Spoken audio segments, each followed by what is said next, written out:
Thank you for tuning in to another episode of That Tub Guy. Today we have another special guest. This is a guy that I have quite a history with. I have known for quite a long time. And we are going to touch on, again, some of the most common questions that I get and my associates get when talking to homeowners about doing renovations. Gus Harshbarger, the designated managing broker with Baird Warner Real Estate, is our guest today, and he is an expert on all things real estate. And we are going to grill Gus with some extensively difficult questions to answer on home improvements, how they affect home values, kind of what Gus has seen in the market, and some other just common questions that I hear folks ask all the time when I'm talking to them from my perspective, which is home improvements. So Gus, so you're the designated managing broker over at Baird Warner. What is that? What's that all about? So what do you do at Baird Warner? What's your history? Yeah, so first of all, this is awesome. You have a great little setup in here. Thank you. Thanks for having me. Of course. So as designated managing broker, basically I'm in charge of running the office, right? So and that's a lot of different things. That's the expenses for the office, but most importantly, it's the agents, being there for them, being there to make sure that we have the support, the training. I have a great staff that also helps with all of that. And then there's a lot that goes into it. There was a lot more than what I thought originally when I got into it. I was like, oh, we'll deal with problem solving with agents and maybe some recruiting and some, but there's so much more day to day that happens. I've known you since you were out hitting the streets, showing properties, being a realtor. And I recently contacted you, even though I knew that you were now the managing broker for the office. I still called you first when I had a vacant piece of property to sell. Yeah. And one thing that was super cool that I felt like I couldn't have gotten anywhere else if I would have called just kind of your neighborhood local, 1 or 2 man shop. Yeah. Was I said, Gus, I need to get rid of this piece of property. And you all of a sudden now had this repertoire of realtors. And what's beautiful about working with an office like Baird Warner is that there are so many realtors and they all have their own different specialties. And I think when you are home shopping, it's really important as a home buyer or a seller to have a realtor that's an expert either in your neighborhood, in the type of property you're selling, and really Baird Warner covering all of Fox Valley, which for folks that aren't familiar, that's maybe 30, 40, 50 mile radius around your office, roughly? Yeah. And you're going to have an expert, a go-to for everybody. It's one phone call, Baird Warner Fox Valley, and whatever you're selling, you're going to have somebody there that's an expert for them. Yeah. Yeah. Yeah, so we have around 120 agents in our office. Oh, wow. I didn't even realize. Yeah. And, what we do is we try and give the agents the foundation, the tools, the support to really run their own business. So each agent is individual. Each agent has their own specialties and, their experiences. And so depending on I've got not just you, but a lot of people over the last year have contacted me to list or they're looking to buy either residential or commercial. And I've been able to kind of play matchmaker a little bit. Like, okay, this is what you're a first-time home buyer. I know an agent that is awesome with first-time home buyers.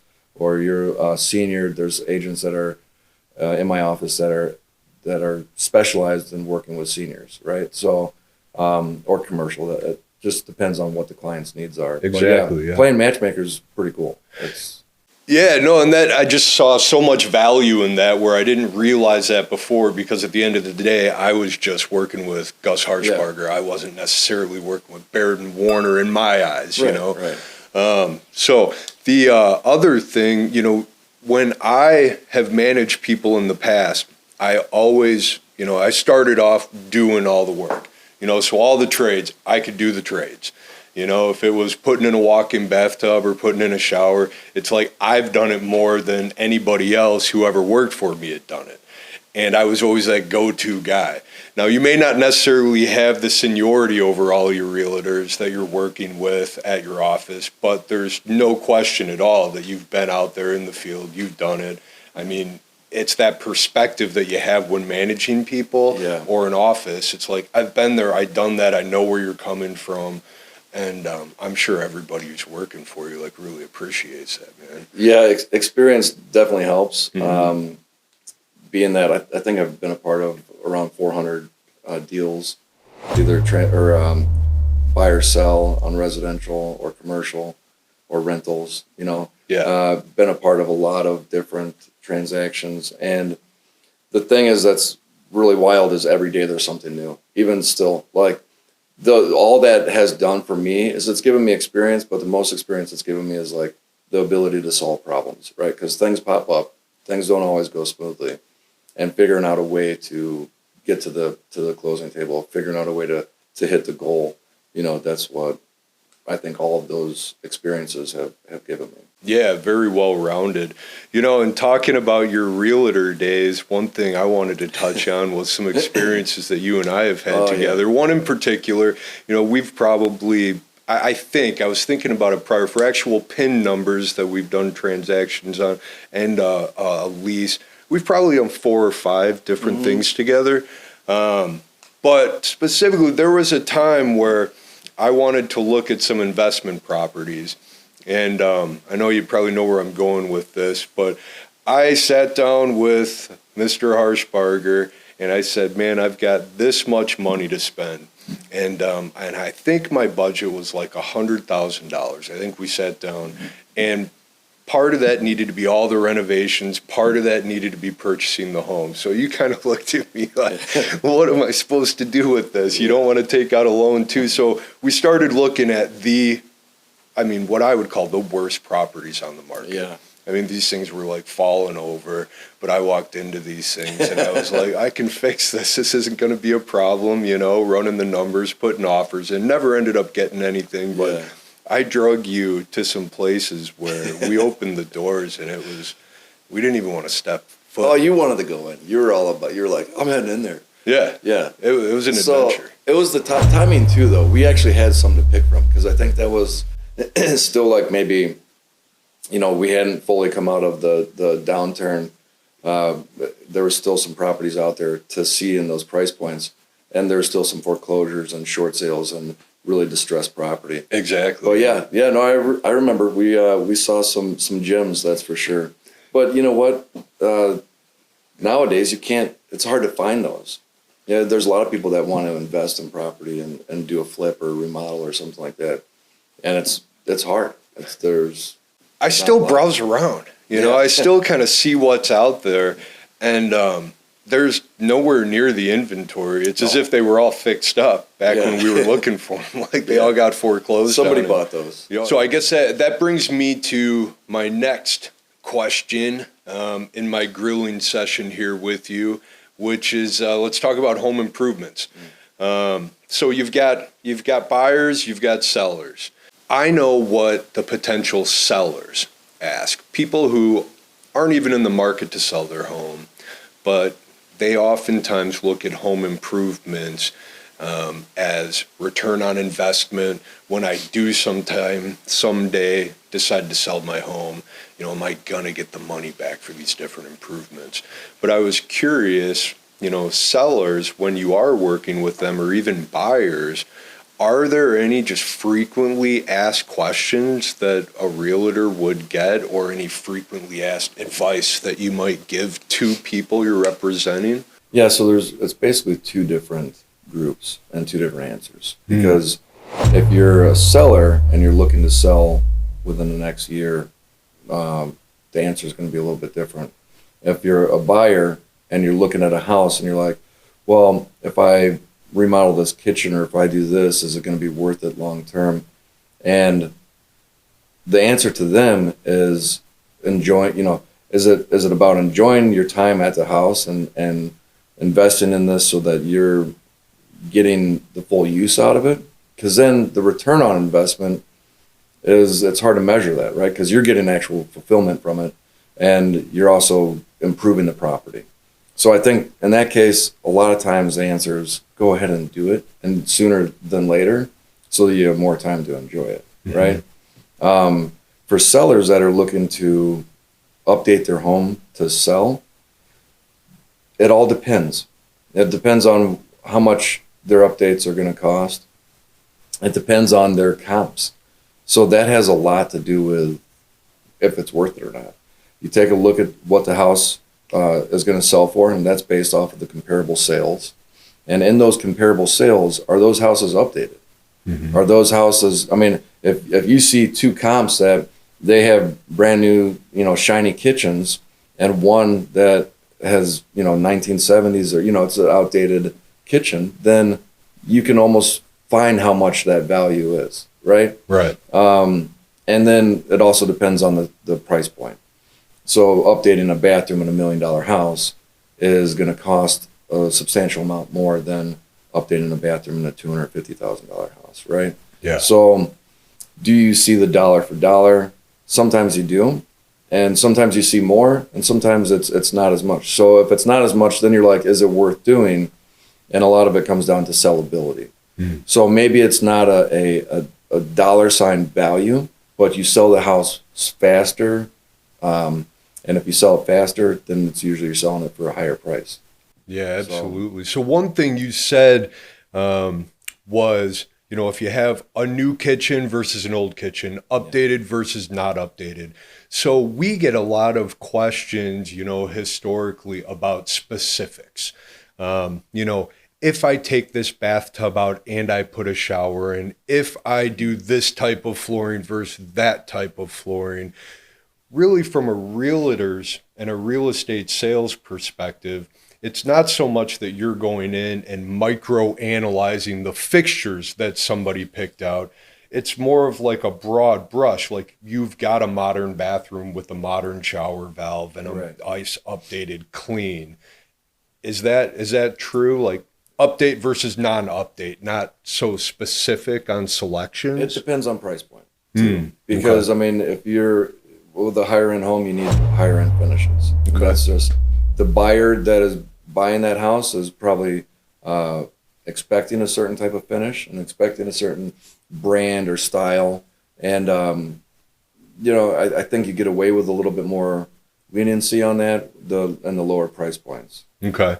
I mean, it's all relative, right? So yeah, and I was browsing your website and I saw there was everything, a broad spectrum. I mean, I think the top there was like a $22 million place listed on there that was like, yeah, I could totally see like they're looking for mahogany and who hand carved the doors, right. Versus, your 250, 350 homes where someone's going to raise a family.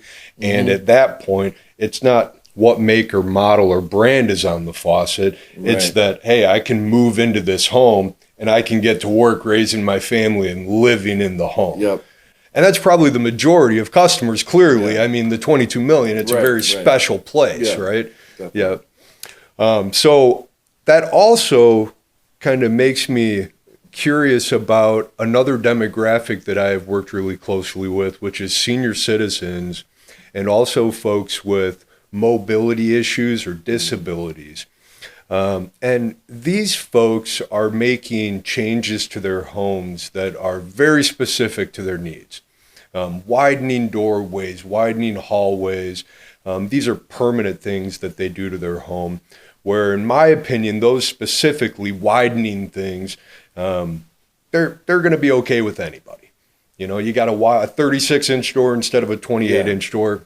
No big deal. Right. Great. Now you can get a couch through without taking the door off. But some of the other things like accessible showers and walk-in bathtubs, these products, and I'm going to first give you kind of my answer, what I always tell people. I always tell people that you're living in this home for you. If you can't use your bathroom safely, you need to do what's right for you. Especially when it has to do with safety. But everybody always asks, is there a market for my home with these products in it? Maybe not it's going to sell in 2 weeks, but kind of what could someone expect when they do make one of these modifications that is very specific to their needs? Like a senior, someone for accessibility, like a walk-in tub. Yeah. I mean, is that property sellable? Is there a need for folks looking for like that ranch style home with the wide doors and the easy access bathtub? And what's that look like? Yeah, I think there's quite a few buyers that would appeal to. It is a niche market, right? So it's not like the mass majority is looking for a walk-in bathtub. Mm-hmm. The ones that are, though, I mean, that's a big plus, right? Yeah. So there was a time I had a home listed over by Munhall, and it had an elevator in it. Okay. The previous owner had some family members that had a disability and needed an elevator because it was like a split level or a raised range, right? Okay. And I was like, this might be hard to sell, and we put it on. It didn't sell for really any more than it should have, but it didn't sell for any less. And the buyer that was out there was looking specifically for something with handicap accessible living, right? So yeah. This was like, oh my gosh, it was a great thing. So totally. Another point I've made to people, and tell me also if you're right or wrong, I want to hear your expertise, is that there are probably not many homes at any given time with stair lifts, easy access, showers and things. But quite likely there are always people in the market for something like right. that. While it may not be saturated, there's Yeah. probably always a buyer, someone looking to do this. I mean, you look at how popular over 55 communities are now. Mm-hmm. I mean, they are building entire neighborhoods to set up for wide doorways, walkers, wheelchairs, easy access. I mean, and these builders know something. Mm-hmm. These neighborhoods are full. Yeah. And there's no doubt. I mean, I'm right now, my grandparents, they're going through something, where, grandpa's going to have much different mobility, next week than he did 8 weeks ago. Mm-hmm. And they're sitting there, what are we going to do? So there's always a market in that baby boomer generation.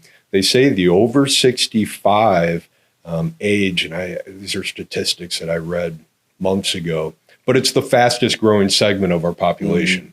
Mm-hmm. We used to have 5-6 kids in a family. Now 2, 3, maybe 4 sometimes. Yeah. Families are just smaller. Are there any tips that you would give to anybody who is making home improvements? Kind of like, is there a wide brush, a 30,000 foot, like where to focus, colors, like what is important? Yeah. So, I mean, I think there's a couple different levels, and the bare minimum is trying to remove any defects that are visible that are going to deter from the showing experience, right? So you got a buyer coming into your house and there's marks on the drywall, or there's dings on this or that, the other thing. Some of those are pretty easy fixes. So when I was still selling, I would give a couple different options, right? Here's do nothing. Here's as is. This is the price. And it's usually a substantial amount lower than doing the bare minimum updates, which is just your cosmetic stuff, your painting, your carpet cleaning, potentially replacing some carpet, doing stuff like that. You don't want the buyer to walk into a house and they see something that could have been easily fixed, and all of a sudden that's kind of tainted the experience for them. The bigger updates are kind of assessed on a comp level, right? So like if you're trying to get up to a certain price point and your competition or your comparable sales that you use to do your value had substantial updates, you have to determine if that's worth it to do. Sometimes it is, sometimes it's not. So it's just a kind of a case-by-case basis. But I think doing a little goes a long way. And especially right now with the way that values are and people kind of stretching to get into homes, a lot of times they don't want to take on a lot of extra work. Like they want to be able to move in. Maybe if the it's well maintained and the kitchen isn't 100% updated or something like that, maybe that's not the biggest deal in the world. As long as it's nice, it's functional.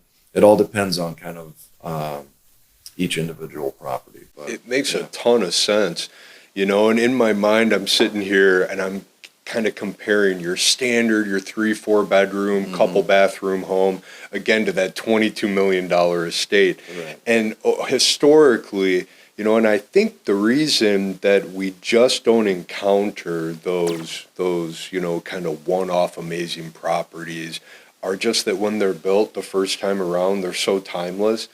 I think just generally less renovations get done in those homes. Yeah. And there's just so few of them. Right. But the 99% of folks, that we would go and encounter, it almost didn't matter what they picked. Folks are they always have great taste, and typically a renovator, your contractor, is not going to show you things that are terrible or out of style anyway. Right, yeah. And it's like, it doesn't matter what you do. You're doing a home improvement. I don't care if you paint the walls lime green, because it might be kind of a cool thing. And anyway, it's all updated. I know you would care if they were lime green. You're like, do not paint these walls lime green. But I saw someone who did this amazing job with their bathroom, and they renovated it, and they went out and they found that lime green retro toilet. Oh, yeah. And they put the toilet in there, and it was like a piece of art in this bathroom. Oh. And I'm like, I never thought I would see anybody put the light pink, the baby blue, the pea green soup toilet or bathtub back in their home. But this lady who just had a bunch of style, she totally pulled it off. And if she sees this, she'll know that I'm talking about her. No, I think that we covered so much, and those are some of the biggest questions that I get from homeowners about renovations. So I feel like, if nothing else, it's so helpful for people to hear it from kind of an independent third party. Because what I would tell folks, you hear it from your contractor, and naturally you think, but he just wants me to do these renovations. So it's so helpful that you came in and spent some time talking to us about it. Interest rates and folks being concerned about buying and selling homes, and always kind of considering different interest rates and how it's going to impact their transaction. I feel like perspective is often very cut and dry. It's like what you hear on the news. They say the interest rates are high or low, but I came across a really interesting program. It's called the IHDA Smart Buy. And my question for you isn't necessarily specifically about this program, but programs in general. It doesn't really matter if rates are high or rates are low. I mean, what this program said to me is there are always things that your lender is going to have that are going to incentivize people when rates are higher to make things, to make financially the transaction more palatable for the buyer or the seller. Is there anything that you would say to people when they're, maybe holding off because of something that they've heard, but they haven't talked to a professional yet about it? A lot of people that have been in this holding pattern for a few years, right? A lot of it has to do with rates, some instability, or just, I guess, lack of confidence in the market and just kind of where things are going. What I would say is talking to a lender who does this. It's not a side job. This is their full-time gig. They're tuned in. They know what's going on. Talking to a lender to see what the best product is for you. And that's what it's called. I mean, it's a different product, right? You got your conventional loans, your FHA loans, your IDA loans, VA. There's a lot of different products out there to fit each individual. And somebody who is getting into a first-time, like a first-time home buyer, they're probably going to have a different loan that's better for them than someone who's buying their second or third home. But talking to a professional, getting your ducks in a row, seeing what your purchasing power is, I think that's essential before you start really going to see any houses or anything like that. You need to know what you can do. One thing with rates, and I just want to put this out there because I guess it's all perspective, but it's hard place to be when you're waiting. We'll wait till the rates come down. You don't know when that's going to be. And you can always refinance. I mean, that's so like if you bought something today, and the rates go down in next year or in 6 months, you can refinance. It's not like you're married to it, right? It's very similar to the perspective on home improvements. It's like if you're ready to buy, you're ready to sell, everything's kind of relative. Yeah. You know, house prices are through the roof right now. In my perspective, where I live, they are. Rates are higher. So while you're going to make a bunch here, and it's all relative, home prices go down, rates may go down. Right. You know, so while one thing, it's like this constant scale. And I, as a non-professional, would tell people to put all that stuff really on the back burner. Yeah. If you're ready to sell, if you're ready to buy, make the move. Yeah. Same thing with home improvements.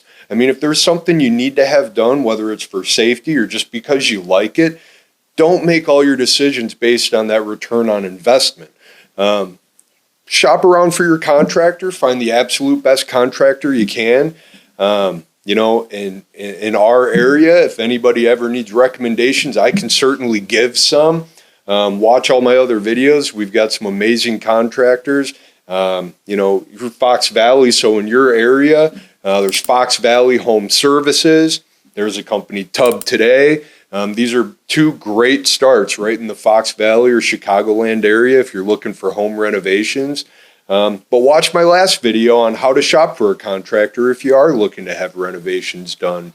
But 100% everybody I ever bring on this show gets that Tub Guy stamp of approval, a huge referral. So I can tell you from lots of transactions, historically, knowing Gus's character, knowing what Baird and Warner in the Fox Valley area is like, I can tell you 100% start your search with Baird and Warner. You know, you call the office, you might not get Gus, but I'm telling you 100% they're going to take care of everything. The marketing, you know, they're associated with lenders, 120 different realtors that you can pick from. I mean, if you want to do one-stop shopping and feel confident that you're going to get the most money, you know, that you're going to find the perfect property, this is the guy, Baird and Warner, Fox Valley. Don't go anywhere else. There's no point in even shopping around. But Gus, you're the man. Thank you so much for being on here. Yeah, thank you. I appreciate it. Absolutely. All right. Well, don't forget to like and subscribe. Have a good one. Thanks.